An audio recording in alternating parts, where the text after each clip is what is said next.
Bonjour,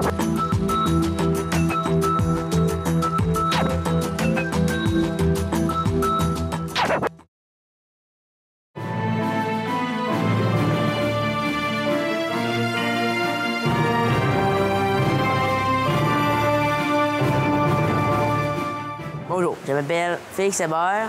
Je fais de la natation avec les Mégaufières de Trois-Rivières depuis 4 ans.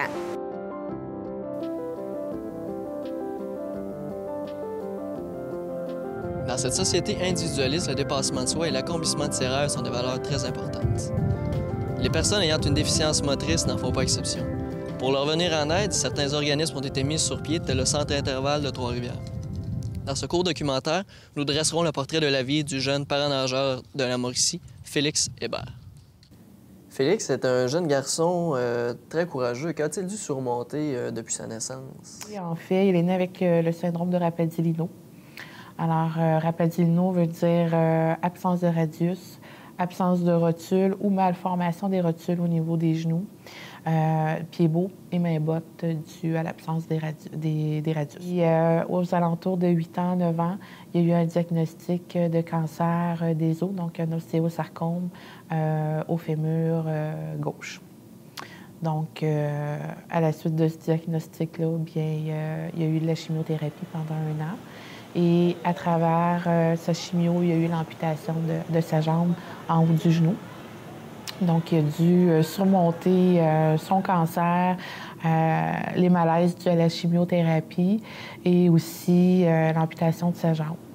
Pour lui, le but ultime, c'était vraiment de marcher.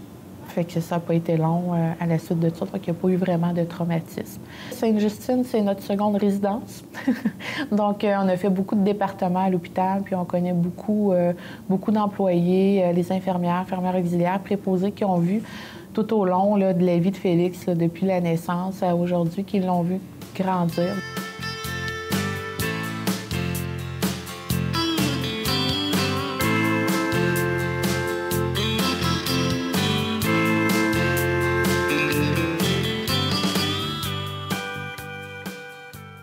Le Centre Intervalle, c'est un centre de réadaptation en déficience physique. Ça veut dire que ça couvre des programmes clientèle, les clientèles en déficience motrice, 0,99 ans, c'est-à-dire l'enfance et l'adulte, en déficience visuelle, déficience auditive et déficience du langage.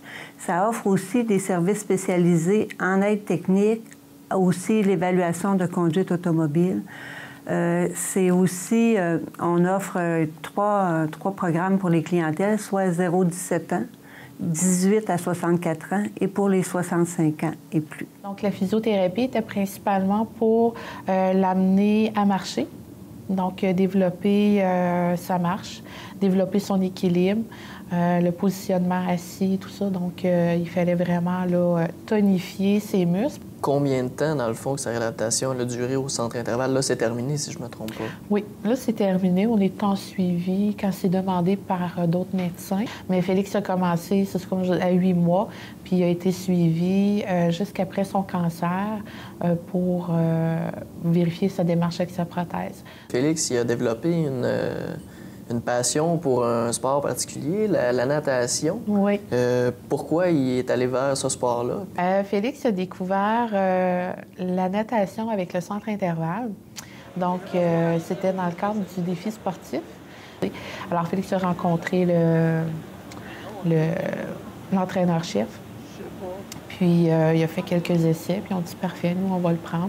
Donc, il ne savait pas vraiment nager. Il venait de lâcher les flotteurs. Donc, il n'y avait pas de style de nage du tout, mais il a tout développé.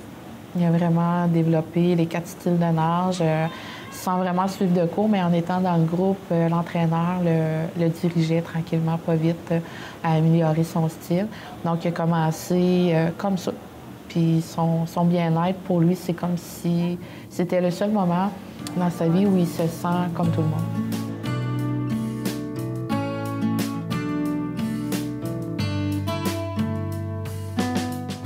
Comment ça s'est passé, ta réadaptation? Ça fait combien de temps de ça, à peu près? Combien de temps? Ça fait un bon bout, là. Je sais pas précisément, mais ça fait un bon bout que que je me suis adapté, dans le fond. Puis, c'est ça. Puis comment ça s'est passé, ta adaptation? Bien, facilement, moi, je trouve. Là. Oui? Oui. Qu'est-ce que vous faisiez? En gros, c'était de la physiothérapie. Quel exercice que vous faisiez? On travaillait beaucoup mon équilibre. Puis aussi, on travaillait beaucoup dans la piscine parce que en même temps, ça m'aidait à renforcer ma jambe. Puis, qu'est-ce que tu as trouvé de plus difficile là-bas?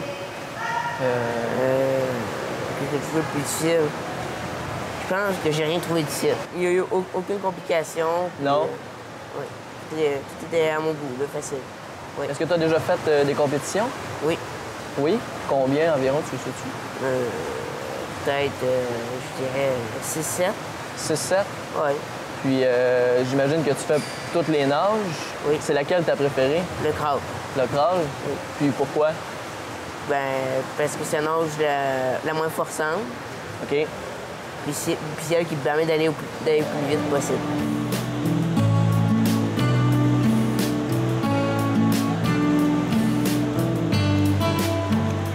Mon rôle au Mégafias, en fait, j'ai été engagé pour être entraîneur-chef ici. Mon rôle, ça consiste à entraîner le groupe sport-études, le groupe junior performance et les seniors, ainsi que les patriotes. Après ça, c'est d'encadrer les jeunes entraîneurs dans les niveaux de développement pour s'assurer qu'il y ait un bon développement au niveau des jeunes, puis s'assurer que l'école de natation se développe bien aussi. On a un seul paranageur, Félix, qui est présentement dans le groupe développement. C'est notre seul athlète paralympique. Il n'a pas tout à fait les mêmes besoins qu'eux, mais je pense que ça va bien avec les jeunes. Là, ils comprennent bien qu'est-ce qu'il fait avec eux, puis il a sa place là, avec tout le monde. Il n'y a aucun problème pour ça.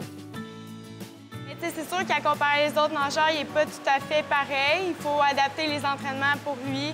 Il ne peut pas nécessairement suivre le groupe. C'est dur pour lui de suivre, autant physiquement que psychologiquement. Félix, c'est vraiment un petit gars qui est déterminé, il est fonceur.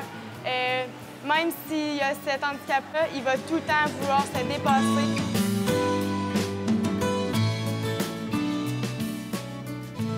Moi, je suis physiothérapeute auprès d'une clientèle 0-18 ans ou 0-17 ans qui présente une déficience motrice. Moi, la natation, je pense que pour des jeunes qui ont des handicaps ou des situations de handicap, est un sport complet. Et pour moi, le sport par excellence, parce que c'est un sport qui travaille c'est symétrique, on travaille toutes les parties du corps, on travaille l'endurance dans un milieu qui est sécuritaire. Souvent, la réadaptation, elle est un peu différente. On a souvent des épisodes de soins et quand ils sont plus vieux, des fois, ils n'ont pas besoin nécessairement qu'ils viennent régulièrement, mais plutôt périodiquement selon les besoins. Tu sais, comme on peut adapter un programme d'exercice, je parle en physiothérapie, par rapport à tel type d'activité physique qu'il veut faire.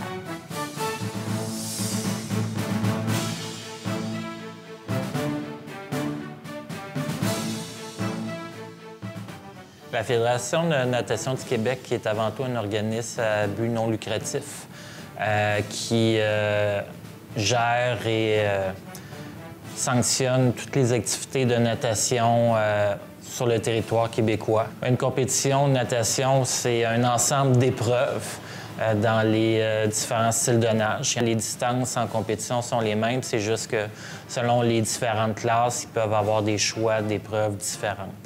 Quelles sont les étapes à suivre pour un jeune ayant une déficience motrice qui veut, par exemple, se rendre aux Jeux olympiques, aux Jeux paralympiques? Un peu comme n'importe qui. Premièrement, apprendre à aimer le sport, faire de l'initiation, donc aller dans l'eau, aimer l'eau.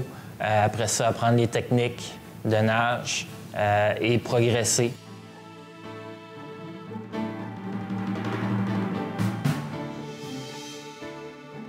C'est quoi tes objectifs avec la natation? C'est sûr que j'aimerais ça me rendre jusqu'aux Jeux paralympiques.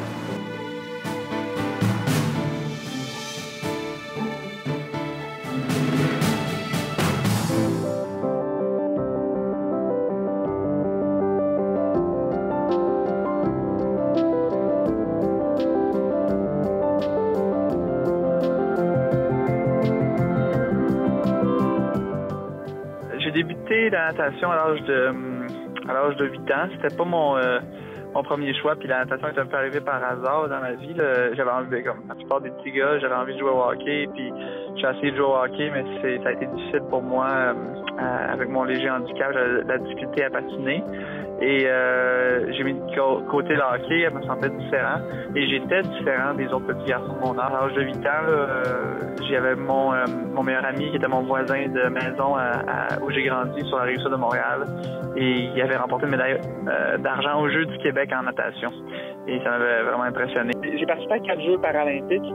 Et mes premiers, c'était en 2000 à Sydney. Après ça, j'ai participé à mes deuxièmes, c'était à Athènes en 2004, Pékin en 2008 et plus récemment, Londres 2012. Et j'ai pour objectif de retourner, je suis encore athlète aujourd'hui, alors retourner au prochain jeu en 2016. C'est une job à temps plein. Félix Hébert est la preuve qu'une déficience motrice ne nous limite pas dans nos rêves et nos ambitions. Pour arriver à nos objectifs, il faut beaucoup de courage et de détermination. Rien n'est impossible et ce, peu importe notre condition. Au moment qu'on a passé ensemble il y a quelques mois, c'est un petit gars qui semblait avoir la fougue dans les yeux, qui avait vraiment un intérêt de bien faire. Je me revoyais, il est quand même très jeune, mais je me revoyais un peu dans ses yeux, au travers de ses yeux quand j'étais plus jeune moi aussi. C'est un petit gars qui est hyper fonceur. Il fait environ 2 heures de taux par jour pour venir nager. Il n'y a pas beaucoup de gens qui feraient ça. Lui, il adore ça, il vient ici, il est toujours de bonne humeur, il est toujours positif. Je pense que c'est un bon modèle aussi pour les jeunes. Vraiment un petit gars là, super content, il est content d'être dans l'eau, il est content d'être là, tout le temps le sourire. Jamais il me dit « Ah, aujourd'hui, ça me tente pas ». Non, c'est le premier à embarquer dans l'eau tout le temps, puis il fait ce qu'on lui demande, puis il adore ça. Et je pense que grâce aux défis sportifs, il a découvert que la natation, pour lui, ça a été comme une découverte qu'il aimait ça beaucoup et qui s'est investi après à un autre niveau en natation.